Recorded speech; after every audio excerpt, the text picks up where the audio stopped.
News YouTube channel का नए और प्रेस वीडियो में आप सभी का हार्दिक स्वागत है। जनवरी 2020 से फ्रीज महंगाई भत्ता का एरियर सहित भुगतान को लेकर सभी पेंशनर्स, केंद्रीय कर्मचारी, राज्य कर्मचारियों के लिए बड़ा फैसला आ चुका है। तो बने रहे इस वीडियो एकदम लास्ट तक। इससे पहले अगर आपने अभी तक भी इस वीडियो पे एक लाइक नहीं किया होता, एक लाइक कर दीजिए, क्योंकि आपका एक लाइक ही हमारी मेहनत का फल होता है। वही चैनल को भी फ्री में सब्सक्राइब नहीं किया हो तो सब्सक्राइब कर लीजिए, ताकि आगे भी आपको कर्मचारी व पेंशनर से संबंधित लेटेस्ट न्यूज़ मिलती रहे। दोस्तों, महंगाई भत्ता की न्यूज़ को जानने से पहले एसबीआई बैंक से सभी देशवासियों के लिए बड़ी खबर आई है, तो आपको इस खबर की जानकारी होना जरूरी है। आप भी इसका फायदा उठा सकते हो। तो बढ़ते हैं न्यूज़ की ओर। एसबीआई ने दी ग्राहकों को बड़ी राहत, होम लोन की ईएमआई में होगी बड़ी कटौती।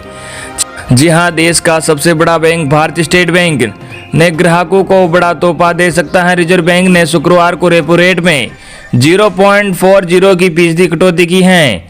एसबीआई ने अब तक रिजर्व बैंक द्वारा नीतिगत ब्याज दरों में कटौती का पूरा लाभ ग्राहकों को दिया है। ऐसे में एसबीआई भी लोन ब्याज दर में 0.40% की कटौती कर सकती है। बता दें कि आरबीआई गवर्नर ने रेपो रेट में 0.40% की कटौती की है। इस कटौती के बाद रेपो रेट 4.40% से घटकर 4% हो गए हैं। वही रिवर्स रेपो में 0.40% की कटौती हुई है।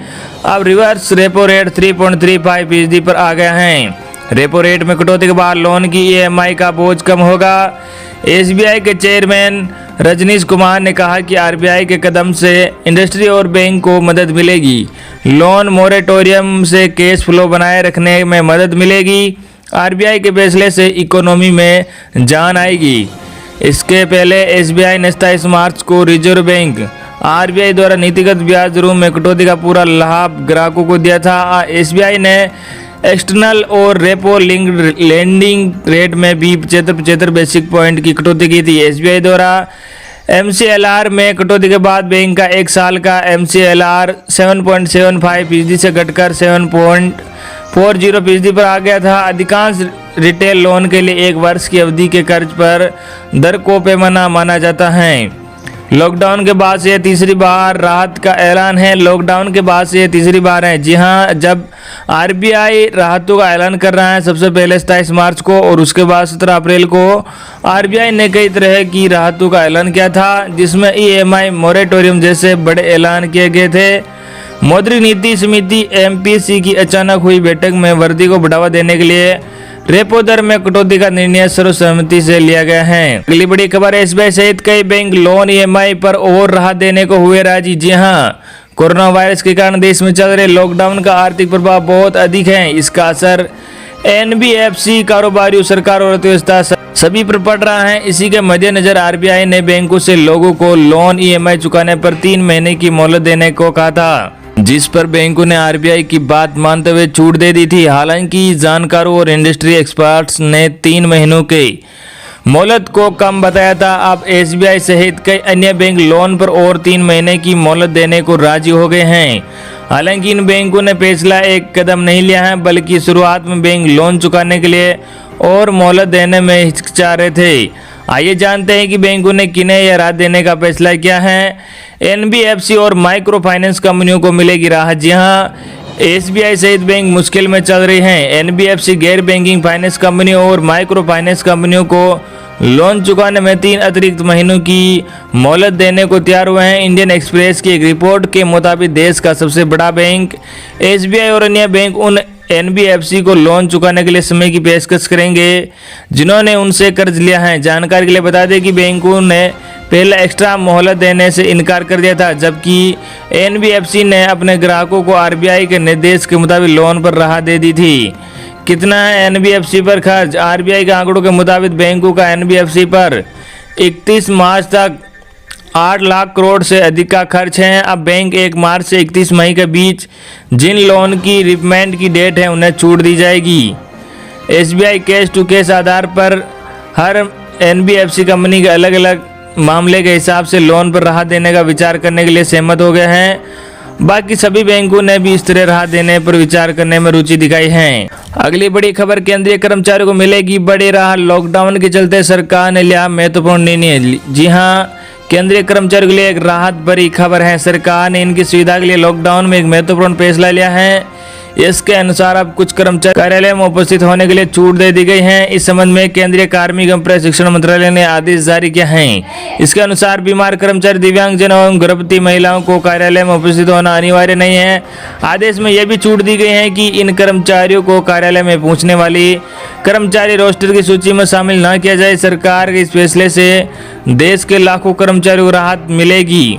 देश में 31 मई तक लॉकडाउन बढ़ाया गया है। इसके चलते रोस्टर प्रणाली के अनुसार 50% कर्मचारियों को वैकल्पिक कार्य दिवसों के दिन कार्यालय में पहुंचकर काम करने का आदेश जारी किया गया है।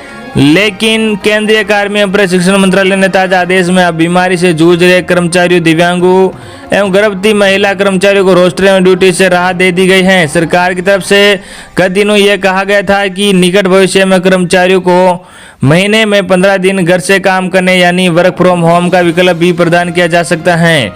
सरकार का कहना था कि 15 दिनों के वर्क फ्रॉम होम की नीति को भविष्य में स्थायी नीति के तौर पर भी शामिल किया जा सकता है। हालांकि इस संबंध में भी अभी आधिकारिक बयान या घोषणा जारी नहीं की गई है।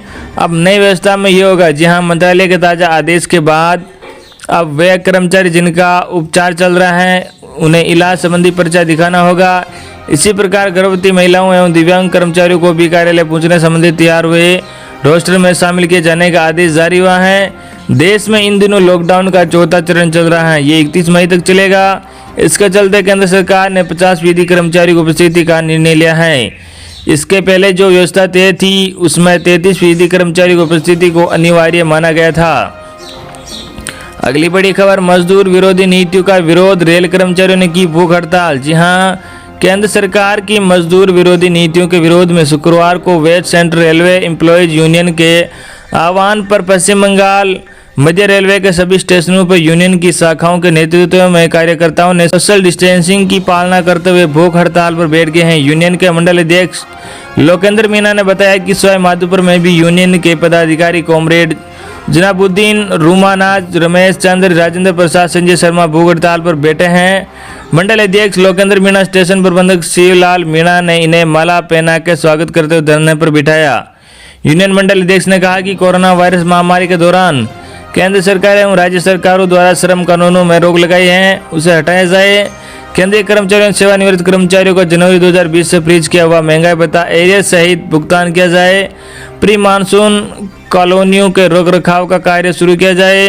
रिस्ट्रिक्टिंग MSCPS पदोन्नति आदेश जारी कर रिक्तियों को भरा जाए। रेलवे कर्मचारियों को मास्क एवं सैनिटाइज उपलब्ध करवाया जाए।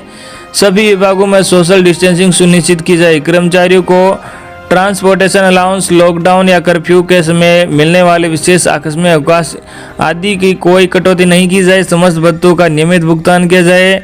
शाखा अध्यक्ष जनाबुद्दीन ने बताया कि कोरोना की आड़ में अब सरकार श्रम कानूनों में संशोधन के नाम पर उद्योगपतियों का भला करने के एजेंडे पर लगी हुई है।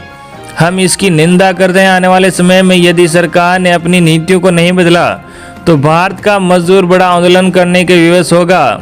वही डाक कर्मचारियों ने तख्तियां दिखाकर किया प्रदर्शन। जी हां, श्रम कानून में बदलाव, सरकारी संस्थानों के निजीकरण व DA/DR फ्रीज के विरोध में अखिल भारतीय डाक कर्मचारी संघ ने तख्तियां लेकर विरोध प्रदर्शन किया।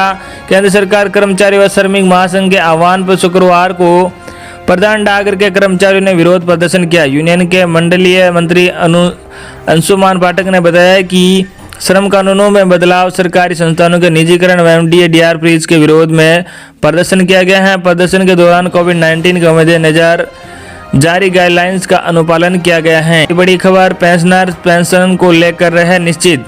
जी हां, कोरोना वायरस को ध्यान में रखते हुए हिमाचल पेंशनर संघ ने समस्त सदस्यों से कोविड-19 के निर्देशों की अनुपालना की अपील की है। संघ ने शुक्रवार को कहा कि सभी लोगों को समझना होगा कि कोरोना से मामूली जंग नहीं है। किसी भी बुजुर्ग 65 वर्ष आयु से ऊपर का घर से बाहर न निकले, ये उचित नहीं है, क्योंकि पेंशन संबंधी सभी कार्य के लिए संघ एवं कोषागार के कर्मचारी दूरभाष द्वारा सभी जानकारी आप तक पहुंचा रहे हैं। संघ ने पेंशनर्स को निश्चित रहने को कहा है और साथ ही आश्वस्त किया है कि उनकी पेंशन लॉकडाउन अवधि में बंद नहीं होगी। पेंशनर के जीवन प्रमाण पत्र जुलाई 2020 से पहले जमा ही नहीं होंगे। सरकार इसकी अवधि और बढ़ाने का विचार कर रही है। इसके सदस्यों को अवगत करवा दिया जाएगा। आयकर विभाग ने आय पर टैक्स रिटर्न भरने की अवधि 30 नवंबर 2020 तक बढ़ा दी है। सदस्यों को संबंधित फॉर्म 16 व स्टेटमेंट फॉर्म लेने की कोई जल्दी नहीं है। संघ इस मामले में सरकार तथा कोरोना योद्धाओं की सहायता के लिए वचनबद्ध है। तो ये थी आपके लिए बिग न्यूज़। आई होप कि आपको आज की हमारी जानकारी पसंद आई होगी। वीडियो पर एक लाइक और ज़्यादा से ज़्यादा अपने संबंधित साथियों तक जरूर शेयर करना ताकि उन तक भी ये न्यूज़ पहुंच सके। धन्यवाद।